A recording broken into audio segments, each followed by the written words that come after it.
Stan Smith here with episode number 5 of Fix My Blog. And today we're reviewing WaringWell, created by Heather Waring. Now her challenge is getting more comments. And like most blog and content marketing obstacles, we can break this challenge down to 3 keys to success. Number 1, topic. Are you selecting topics that prompt reader reactions? For example, an opinion-based blog post may prompt reactions while a straightforward how-to post may not.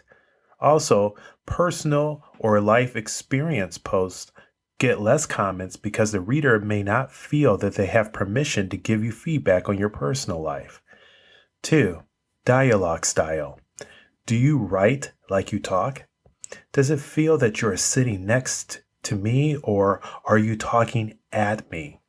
Dialogue-focused posts get more comments because they feel natural and conversational, making it easy for the reader to jump in with an insight. And 3, questions. Are you asking open-ended questions? Are your questions easy to answer without revealing too much personal information about the reader? Are you placing questions throughout your post rather than just at the end? Now, I'll apply each one of these keys to Heather's blog, WaringWell. First, let's take a look at the topic. So I took the post Intuition in Action, and this is a post that was published back in February. And now looking through the eyes of a reader, I start the post wondering what you will be talking about, Heather. Intuition in Action, the title, doesn't provide any clues since intuition in action can apply to just about anything.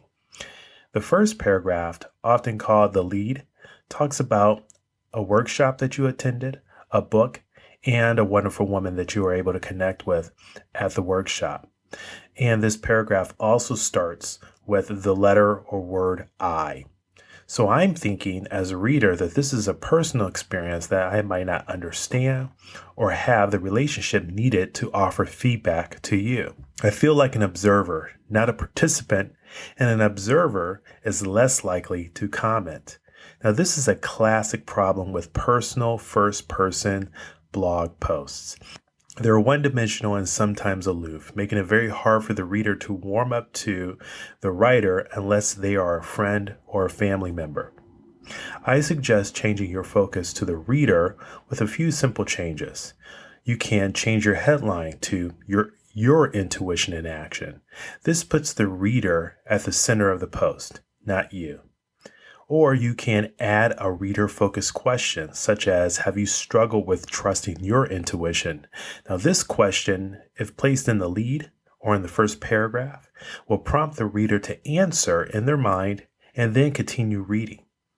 And the last thing you could do there is make the topic about the reader's challenge and use your personal experience to offer them a different perspective. Readers will comment on this because you are talking about their favorite subject, which is themselves. Now let's take a look at the second key, dialogue style. Now we've touched on this in the first part of this, but a dialogue is a give and take between two people. Right now, it's just you talking in this post. Your reader needs subtle clues that prompts them to silently respond. So simple conversational prompts will help them, such as, have you felt this way? Does this apply to you? I wonder if you've seen this in your life. Notice that each question has the word you, the most powerful comment tool you can use. Like I said before, imagine that your reader is sitting next to you as you write. Set a goal of getting your reader to open up and share their experience. Think of your story as a way to build rapport and a common connection. Now write. Now let's talk about the third key, questions. By now you've picked up on the most important key to getting more comments, which is use questions to invite your reader's response. Now, I'm not talking about simply asking a throwaway question at the end of the post, like, what do you feel? Or what do you think? I've been guilty of doing this throwaway question as well. You see, readers don't respond to it because it feels dismissive. It feels like it was an afterthought. But asking thoughtful questions that reflect your genuine interest will pull your reader into the post and pull out their reactions and observations. As a rule, I try to ask a reader-focused question at the beginning of the post, right before a transition into the second main point of the post, and at the end of the post before you make the final point. Your last question should be a sincere follow-up question to one of the points you made earlier in the post. Before we close this episode, though, Heather, you should be aware that 1 out of 100 people are going to comment on a post. This 1% are naturally inclined to create something by commenting, writing a follow-up post, or sharing with their audience. We call these folks, this 1%, the creators. So even after making the changes suggested, you will still see relatively few people commenting until you increase the number of readers on your blog.